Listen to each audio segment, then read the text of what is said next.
others, but I was always on the back burner. I was always in the back, and I always say that that's okay. One day it'll be my turn, and today is my turn, right? So I'm grateful for it. I most definitely got to give it back to God, because without Him we are nothing. I have to give it back to my husband of 24 years. On March the 8th, we made 24 years. We are a blended family of 6. My husband and I, and when I tell you guys, our story is something else. I'm originally from Kansas City, Missouri, born and raised. My husband was a street dude. You know, he was a hustler in Kansas City. And so in 2008, we went through infidelity on both parts. Well, first him, you know, for 10 years, he put me through the ringer. And as soon as I did my, stepped out, it was like you would have thought it was the end of the world. But God shows us things for a reason, right? And so sometimes we need, I was praying for things. I was praying for him, but not praying for myself, right? So sometimes God have to show you before he can show you, or to even get your husband together. So once God got me together, my marriage changed, right? So in 2008, God moved us to Augusta, Georgia, right, which is not far from here. My company that I worked for was T-Mobile Wireless, was there for 14 years, got to Augusta, and I ended up getting terminated from that job, right? I was making $80,000 a year, you guys, in T-Mobile. I helped open that call center to literally making minimum wage. So you talking about somebody that struggled. My home went into foreclosure. I had a home back in Kansas City. And then I was renting at home in Augusta, but we couldn't afford both properties. So, of course, the one we not living in, we like, whatever, let's go, right? So then my vehicle got repossessed, accumulated a lot of medical bills, just a lot happened. In that process, I'm applying for jobs. I have a master's in business administration. And so all I could think to myself is, why are we going through this? I moved to this city. My husband and I got saved in Kansas City, but when we moved, we wanted a new change. So my husband literally left the streets cold turkey, right? He had he was initially pharmaceutical sales, doing some things back a while. But one thing I can share with you is that I lived in a house with this man where he was growing marijuana. Okay, so when you love somebody, no matter what, all I can know, my parents was married 67 years before my mom transitioned. And so all I can think of is, even when my husband was out in the streets cheating on me, that's all I knew. My mom went through a lot with my father, so all I knew is tenacity, fight, keep going, don't stop, keep pushing forward. Love, family, that's all I knew. Come on, so for me, that's why I stood by my husband. People say, why you stay with him? It's not your business. That's right. Sis, come on. I had to go back and say, God, when he spoke to me, all I heard him to say is, I need you to get yourself right. Come on. Yeah. So when I got right, literally, you guys, I called, I got the job, we moved, I ended up losing my job. But in the midst of that, you guys, I was hired at Delta Airlines in Augusta. Y'all know that's a regional airport. I was making $825. God moved us to Augusta, so I thought it was because we were transitioning and wanting a new life. But in the process, you guys, my mom took ill. She had cancer, right? My mom got cancer, so I'm from Kansas City. I lived in Augusta. I was making $8.25 an hour. How was I going to get back to Kansas City to care for my mom with my siblings? It was 6 of us. My brother, passed away, so it was 5 girls. I was the baby. My sister, older than me, is 16 years older than me. So I'm the baby of 5 girls.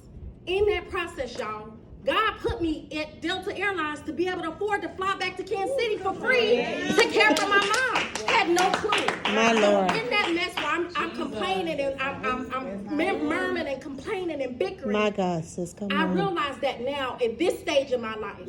At 45, this is when I start realizing these things. So I'm going to fast forward to when I was flying back and forth to Kansas City, caring for my mom. I got the call my mom had aspirated. In April of 2013, she aspirated. I got back to Kansas City. The last thing before she slipped into a coma, my mom said to me, baby girl, did you get that job? That's the last word. Even now, my mom, the last thing I said. And it was a job at ADP that's in Augusta, and I didn't. So a lot of things that I've gone through in life as a woman, I've been able to develop, mature. I've been able to go through some things. I've been able to, we lost another car, got repossessed. Our home, we had to end up moving because we couldn't afford. We went through a lot of things, but we were still together, walking this faith walk. Because when he sent me to Augusta, I don't know if you guys are familiar with Hephzibah, Georgia. I was like, Hephzibah, literally, y'all, when we moved, there was a dirt road. So the biggest thing for me is I had to, somebody said Hephzibah's in the Bible. I said, okay, well, maybe that's why the Lord sent us here. Because I didn't understand why he would send me to Augusta, Georgia. But it was a faith walk. I knew it was a faith walk specifically because everything that we went through, from my husband, and he had a line service that we ended up, moving to Augusta when we ended up moving there. He was building his line service, and we built that back up. He ended up saying he didn't want to do that any longer because it was getting bad on his back. In that process of me transitioning, my mom ended up dying, you guys. My mom ended up dying. My mom passed away. And so one day I was sitting and I was talking to my sister, this sister's 18 years older than me, and she was like, you know what? You was a spoiled brat. You was handed the silver spoon, and she's going on, and it clicked.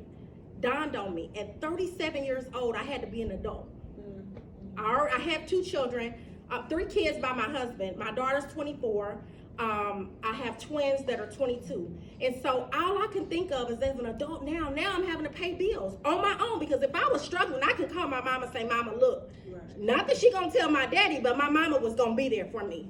This woman was a Proverbs 31 woman. My mama showed me that. My parents was married 67 years before my mom went home to be with the Lord. And so I say this to you today, before you women, listen, one thing's for sure is when we go through things, as you stated, you have to look in the mirror. You got to know you.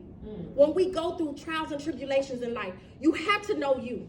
Because my mother taught me, one thing she taught me is that if you don't take care of home, nobody will. Come on. If you don't take care of home, nobody will. So when my sister said to me, you was handled the silver spoon, I'm like, I don't have a testimony like everybody else. I didn't know what it was to struggle. My struggles as an adult was because my husband decided to walk away from the streets. And now we gonna walk this faith walk, this Christ walk. Everybody always said, they call us First Lady. That's what they call me, First Lady, and my husband, Pastor. Right? They always say that to us. And not that we're First Lady and Pastor, but I believe that God's going to bring that into fruition. I believe in that by faith. At 45, and my husband will be 50 this year. I believe in that. He still got work to do with my husband, but as his wife, I'm in my closet and I'm praying. Right? Literally. And this is my prayer partner, my sister Yesenia MacArthur. And I thank you so much for pushing me. Right? Because when I tell y'all, this woman, some things that we go through in life, you gotta call that somebody, right? And I do call on the Lord and I pray, but this one here pushes me to go pray. The first thing she tells me, she don't gossip with me. She say, sis, let's pray. You need somebody like that, just as you say that Destiny was that. So I'm so forever grateful for this opportunity. And one thing I can tell you I thought about, and I wrote it in my notes, is in my journey, moving from Kansas City to Augusta, I was in a holding pattern. Come on. God had me in a holding pattern.